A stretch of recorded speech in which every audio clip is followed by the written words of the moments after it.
हाय guys, तो ये black book है and I think so many government exam aspirants are already well aware of this name और ये मेरा ऑनेस्ट रिव्यू है कि ये जो बुक है ये बहुत ज़्यादा हेल्पफुल है।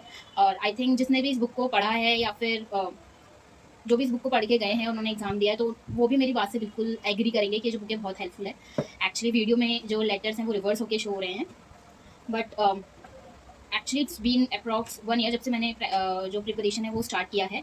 बट प्रिपरेशन स्टार्ट करने से पहले भी मैंने एग्ज़ाम दिया था और इंग्लिश में एज सच मुझे बहुत ज़्यादा इशू नहीं आया था एग्ज़ाम में। बट जो जिस चीज़ में मुझे इशू आया था वो थे वोकैब्स।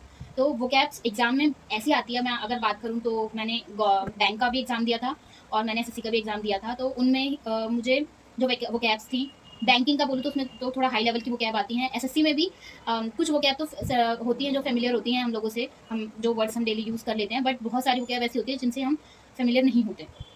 तो और मेरे को एग्जाम भी जब मैंने दिया था तो इंग्लिश में ग्रामर पोर्शन में इतना इशू नहीं आया था, अगर आप ऑलरेडी आपकी इंग्लिश अच्छी है। बट वोकैब्स में बहुत इशू आ सकता है अगर आप इंग्लिश आपकी अच्छी है तभी भी, क्योंकि कई वर्ड में ऐसे होते हैं जो हम डेली यूज़ में नॉर्मली यूज़ नहीं करते हैं।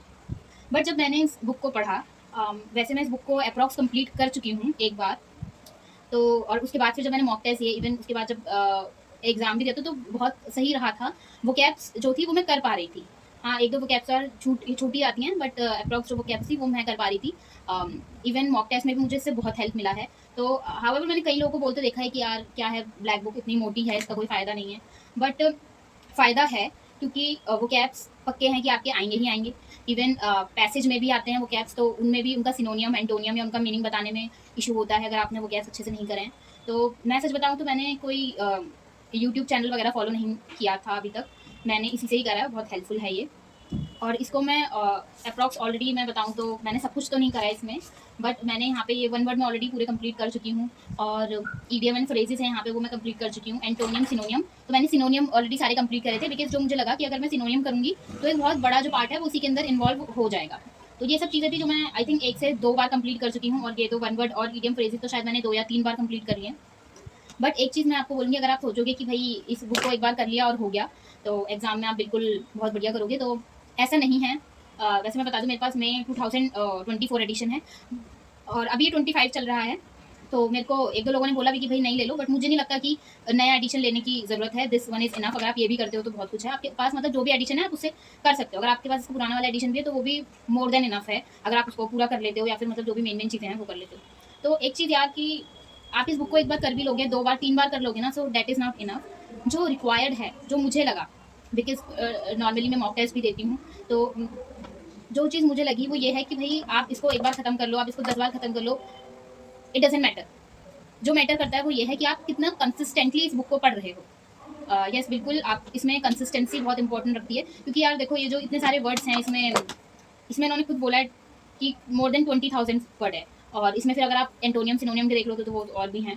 तो इतना किसी भी ह्यूमन के लिए पॉसिबल नहीं है कि वो भाई मेमोराइज़ कर पाए। तो यही है कि अगर आप इसको डेली पढ़ते रहोगे तो थोड़ा आप और कुछ चीज़ों से कनेक्ट कर पाते हो। तो वही है, मैं आप लोग को यही बोलूँगी, अगर आप ये ब्लैक बुक पढ़ रहे हो तो आप इसको डेली पढ़ो। आप इसको हाफ एन आवर दो या 1 आवर, जो भी आप देना चाह रहे हो, 1 आवर या हाफ एन आवर अपने हिसाब से। मेरे हिसाब से तो I think half an hour इसके लिए इनफ है, अगर आप डेली कर रहे हो तो। मॉर्निंग में, इवनिंग में, जब भी आपको सुटेबल टाइम लगे आप इसको हाफ एन आवर पढ़ो। आप इसको सेक्शंस में डिवाइड कर सकते हो, जिस भी हिसाब से करना है। और मैं इस बुक को ऑलरेडी 2 या 3 बार कंप्लीट कर चुकी हूँ, और ऑनेस्टली बताऊँ तो रियलिटी में ये बहुत हेल्पफुल रही है मेरे लिए। मैं इसके रिगार्डिंग नेक्स्ट वीडियो बनाऊँगी, जिसमें कि मैं आपको बताऊँगी कि आप इसको कैसे एफिशिएंटली और इफेक्टिवली जो मेन चीज़ें हैं वो आप इसमें कवर कर सकते हो, या फिर आप इसको कैसे सही से, जो इसको सही पढ़ने का तरीका है जो मैंने फॉलो करा था। मे बी हो सकता है आपका तरीका कोई और हो सकता है। मैं कोई मतलब आई डोंट थिंक सो कि इसको पढ़ने का, किसी भी किताब को पढ़ने के लिए कोई एक पर्टिकुलर तरीका होता है या हमें मानना चाहिए। आपको जैसा लगता है आप वैसा फॉलो कर सकते हैं। बट नेक्स्ट वीडियो अगर आप चाहते हो तो मैं इसमें इसके रिगार्डिंग बनाऊँगी कि आप इसको किस तरह से कंप्लीट कर सकते हो, या फिर जो उसकी मेन चीज़ें आप इसको किस तरह से आपको पढ़ना चाहिए बेसिकली, जिससे ये आपके लिए हेल्पफुल है। और अनफॉर्चुनेटली मेरी भी जो कंटिन्यूटी है वो टूट गई थी इस बुक को पढ़ने की। कुछ टाइम से मैंने इस बुक को नहीं पढ़ा है, एक ब्रेक लगा है अभी बीच में, क्योंकि मैं बीमार पड़ गई थी तो इस वजह से मैं अभी अपनी जो पढ़ाई है वो बीच में रुक गई थी मेरी। तो अभी वो मैं दोबारा से स्टार्ट करी, बिकॉज एग्जाम्स भी आ रहे हैं।